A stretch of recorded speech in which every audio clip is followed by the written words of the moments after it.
उखाड़ के वो लिख देगा आपके 10-12। तो वास्तव में तात्पर्य क्या है, कहते हैं जो परिस्थिति की दबाव से दबता नहीं है।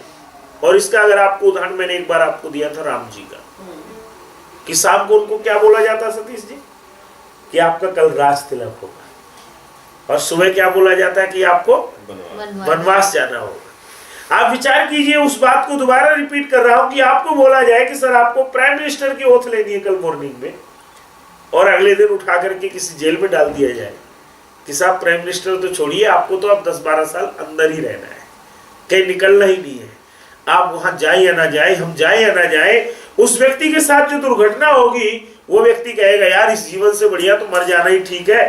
क्या फायदा किसी को ऐसा मुंह दिखा के कि रात को मेरे नाम का अनाउंसमेंट हो गया और सुबह बोल दिया कि साहब इनको तो जेल जाना है। लेकिन वारे राम, वशिष्ठ जी ने बुलाया, और आपको ध्यान होगा स्मरण, वशिष्ठ जी ने क्या कहा, राम तुम मेरे पास बैठो।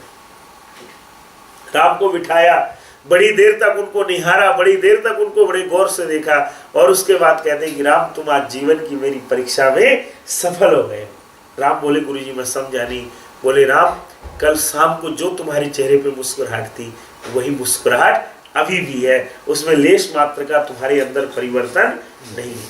इसलिए कहा जाता है कि वास्तव में हमें अपनी परिस्थिति से दबना नहीं, परिस्थिति के दबाव से दबना नहीं है। मैंने एक आपको छोटा सा और एग्जाम्पल दिया था, यहां फिर दूंगा आज, अग्नि का। अग्नि में हम क्या करते हैं, कहते हैं अग्नि किसको कहते हैं, अग्नि कस्मात अग्रम नयति, जो हमेशा आगे ले जाती है, जो आगे रहती है। अग्रम यज्ञेषु प्रणीयते, जो हमेशा यज्ञादि शुभ कार्यों में आगे रहती है। लेकिन अग्नि में आप क्या कीजिए कि अग्नि को जलाइए, उसके बाद आप उसमें लकड़ी भी रख रहे हैं, हवन में घी भी डाल रहे हैं, संविधा भी डाल, सामग्री भी डाल रहे हैं, अन्य चीजें भी डाल रहे हैं, तो अग्नि को क्या करना चाहिए, दबना चाहिए। लेकिन अग्नि क्या करती है, उन पदार्थों को पाके और ज्यादा ऊंचे की ओर चलती है। तो कहते हैं कि वास्तव में अगर जीवन में विजय प्राप्त करनी है, गीता को इसलिए नहीं बनी भाई साहब कि हम कहीं संन्यास ले लें। लोगों की सोच तो ये हो गई ना सर, लोग क्या बोलते हैं, अगर आपके हाथ में कोई गीता देख ले, अरे साहब संन्यास हो गया, आप गीता पढ़ रहे हो, क्या हो गया। कोई रामायण आपको पढ़ते देख ले, अरे साहब और कोई चीज नहीं मिली पढ़ने को, ऐसे तो यार बुढ़ापे में पढ़ना, अभी क्या पढ़ रहे हो। हाँ, हम लोगों का यही है, हिंदू धर्म में तो बस बुढ़ापे में करना जी। पूजा आप क्यों ज्यादा कर रहे हो जी, भगवान का नाम क्यों ले रहे हो, यज्ञ क्यों कर रहे हो, जब क्यों कर रहे हो, अरे भैया अभी तो बहुत समय पड़ा, अभी तो और काम कर लो। लेकिन वास्तव में किसी ने समझा नहीं गीता को, किसी ने रामायण को समझा नहीं, किसी ने महाभारत को समझा नहीं। जो आज व्यक्ति की समस्या का समाधान है वो इन उपदेशों में नहीं थे। आज व्यक्ति ने तो धन बनाना सीख लिया, आज व्यक्ति ने हवाई जहाज बनाना सीख लिया सर, आज व्यक्ति रॉकेट डाल करके, आप देख रहे हैं भारतवर्ष ने भी मंगल में ग्रह भेज दिया, प्रभु कृपा से वो सफल हो जाए। लेकिन वास्तव में हम एक उम्दा इंसान किस तरीके से बन सकते हैं, संसार की परिस्थितियों से लड़ कैसे सकते हैं, वो कोई हमें बताने वाला आज नहीं है। क्यों नहीं है, क्योंकि वास्तव में हमारी स्थिति ऐसे हो गई है कि जैसे हमारे घर में ही चीजें छिपी पड़ी हैं, लेकिन हमें ही ज्ञान नहीं है कि हमारे घर में खजाना है कि नहीं है। तात्पर्य क्या है, कहते वास्तव में बात यह है, कहते श्री कृष्ण जी ने आज का मैं समझता हूँ बहुत सुंदर वो है कि हमें अपने मन को सुंदर बनाना है, हमें अपने मन को सुमन बनाना है। और जब हमने इसको सुमन बना लिया तो कहते फिर हम भी राम जी और कृष्ण की जैसे जीवन में बन पाएंगे। नहीं तो क्या होगा, थोड़ी थोड़ी बात से हमारा कहीं हार्ट बीट बढ़ेगी, कहीं बीपी बढ़ेगा, कहीं बीपी नॉर्मल होगा, कभी लो होगा, कभी कुछ होगा, दवाइयां चलती रहेंगी। इसलिए तात्पर्य क्या है, कहते जो परिस्थिति के दबाव से नहीं दबता परंतु अपने मन को परिस्थितियों से ऊंचा रखता है। सोचिए कितने हाई लेवल की बात है मेरे आपके लिए, संपूर्ण व्यक्ति के लिए, जितने भी आजकल के समाज में लोग, कि वास्तव में वो व्यक्ति अपने आप को उन परिस्थितियों से ऊंचा समझता है। कैसे ऊंचा समझता है आप विचार कीजिए। अरे भाई एक बात बताइए सतीश जी, परिस्थितियां तो आई है तो जाएंगी कि नहीं जाएंगी, जाएंगी। लेकिन हम क्या सोचते हैं, बस ये जीवन मरण का प्रश्न जब बना लेते हैं तो हम उसको सही तरीके से हैंडल नहीं कर पाते। और हमें क्या करना चाहिए कि नहीं कोई बात नहीं, ये समय भी आया है तो ये भी बीत जाएगा परमपिता परमात्मा की कृपा हो सकता है किस रूप में हो जाए। कहते हैं कि एक मैंने संस्कृत में कहानी पढ़ी थी कि ईश्वरम यत् करोति तत् शोभनमेव करोति। ईश्वर जो कुछ करता है सब अच्छा ही करता है। कहते एक दिन क्या हुआ, ये बात एक राजा था, उसका मंत्री बहुत बोलता था।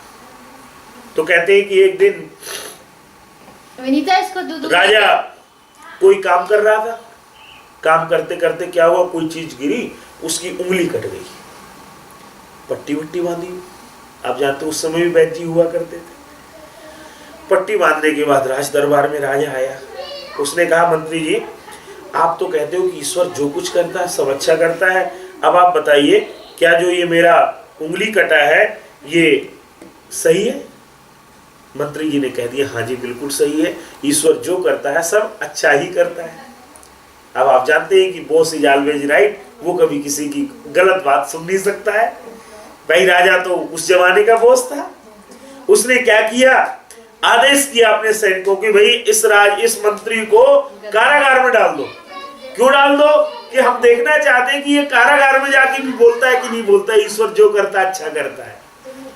कहते हैं उसको सैनिकों ने पकड़ लिया लेके चले गए। तो एक दिन जेल में मिलने गया, कहता है मंत्री जी आप बताइए ईश्वर जो करता है अच्छा करता है, किया कि नहीं किया अच्छा। कहता है जी बिल्कुल सही बात है, ईश्वर जो करता है वो अच्छा करता है।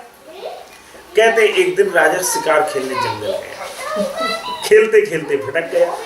कहते जो जंगल की जातियां थी उनमें बलि चढ़ाने की कोई परंपरा थी, तो उनको राजा मिल गया अकेला, उसको पकड़ के ले आए। तो जो कहते हैं उनकी जाति का जो सबसे बड़ा था, कहता है इसकी बलि चढ़ाते हैं आज। तो कहते एक ने कहा नहीं रुको 1 मिनट इसका परीक्षण कर लो, ये पूर्ण है कि नहीं है, कहीं कटा पिटा तो नहीं है कहीं से। कहते वो देखा उसको, तो कहते उसकी उंगली कटी हुई थी। कहते वो गया, सबसे पहले जाकर उसने मंत्री को छुड़वाया और माफी मांगी कि आप बिल्कुल सही है, ईश्वर जो करता है वो अच्छा करता है। अगर उस दिन ये मेरी उंगली नहीं कटी होती तो आज मेरा जीवन भी नहीं बचा होता। तात्पर्य क्या है, ध्यान दीजिएगा। कहते हैं ईश्वर जो कुछ करता है वो अच्छा ही करता है। ये भावना जिस दिन व्यक्ति की दृढ़ हो जाएगी कि वास्तव में मैंने तो अपना जीवन उस ईश्वर को समर्पित कर दिया। क्या किया, मैंने आज दिन भर जो कार्य किए ये मैंने नहीं किए, ये किसने किए, ये परमपिता परमात्मा ने करवाए। अगर आपने प्रवचन सुना तो ये उसकी प्रेरणा से हुआ, अगर मैंने कुछ अच्छा बोला तो ये भी उसी की प्रेरणा से बोला। ना मेरा कोई स्वाध्याय है, ना मेरा कोई अहंकार है, ना मेरी कोई विद्वता है।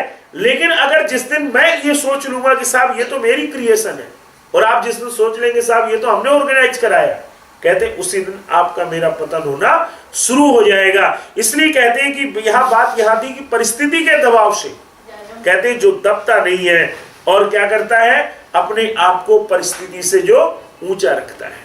इसका दूसरा उदाहरण देखना हो, क्योंकि ये मेरे आपसे जुड़ी हुई चीज, इसको इसीलिए इतना लंबा कर दिया मैंने। राम जी का दूसरा उदाहरण देख लीजिए। सीता का हरण हो गया।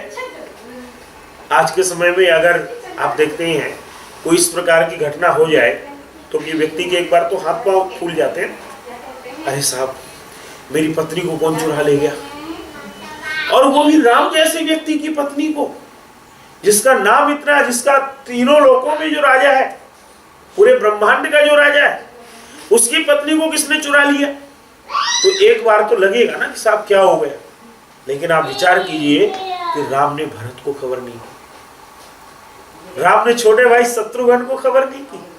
हम आप क्या करेंगे, अगर रोड में छोटी सी भी कोई घटना हो जाए तुरंत घर में फोन करेंगे, भैया देख मुझे अभी तू बार बार फोन मत कर, मैं किसी प्रॉब्लम में, होगा क्या, वो हम तो वहां परेशान है, घर में उससे डबल परेशानी शुरू हो जाएगी। लेकिन वारिस राम जी, उन्होंने क्या किया, भरत तक को खबर नहीं दिया बेचारे, खुद अपनी सेना बनाई, खुद अपने लोगों को जोड़ा, वानर जाति को जोड़ा, कई औरों को जोड़ा, नल नील को जोड़ा, और अपने आप से सारे सोर्सेज इकट्ठे करके और अपने आप उस मुसीबत का स्वयं सामना किया। तात्पर्य क्या है, कहते हैं कि वास्तव में अगर हम, क्योंकि राम ऊंचे थे परिस्थितियों से, उन्होंने उन परिस्थितियों में दबे नहीं। और हमें भी ये पूजा ये सिखाती, यज्ञ ये सिखाता है, गीता पाठ ये सिखाती है, वेद हमें ये सिखाते हैं कि हमें वास्तव में परिस्थितियां कभी बड़ी नहीं हो सकती है, इंसान बड़ा रहता है। परमात्मा उससे भी बड़ा रहता है।